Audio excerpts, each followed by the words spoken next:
Babe, sorry ha. Medyo mahaba lang yung pila sa CR. It's okay. Order na tayo. Sige. Stoy, order na kami. Isang sisig, isang salad, isang carbonara, dalawang...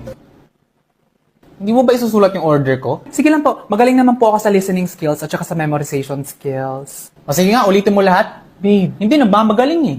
lahat po? Sure? Lahat! Sige, kayo bahala.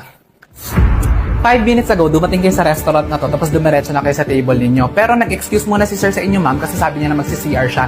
Pero ang totoo, dumiretso ka sa parking lot kasi may tumawag sa cellphone mo na ang pangalan ay Paring Mike. Pero nagtaka ako, ma'am, kasi Paring Mike yung name, pero babae yung boses.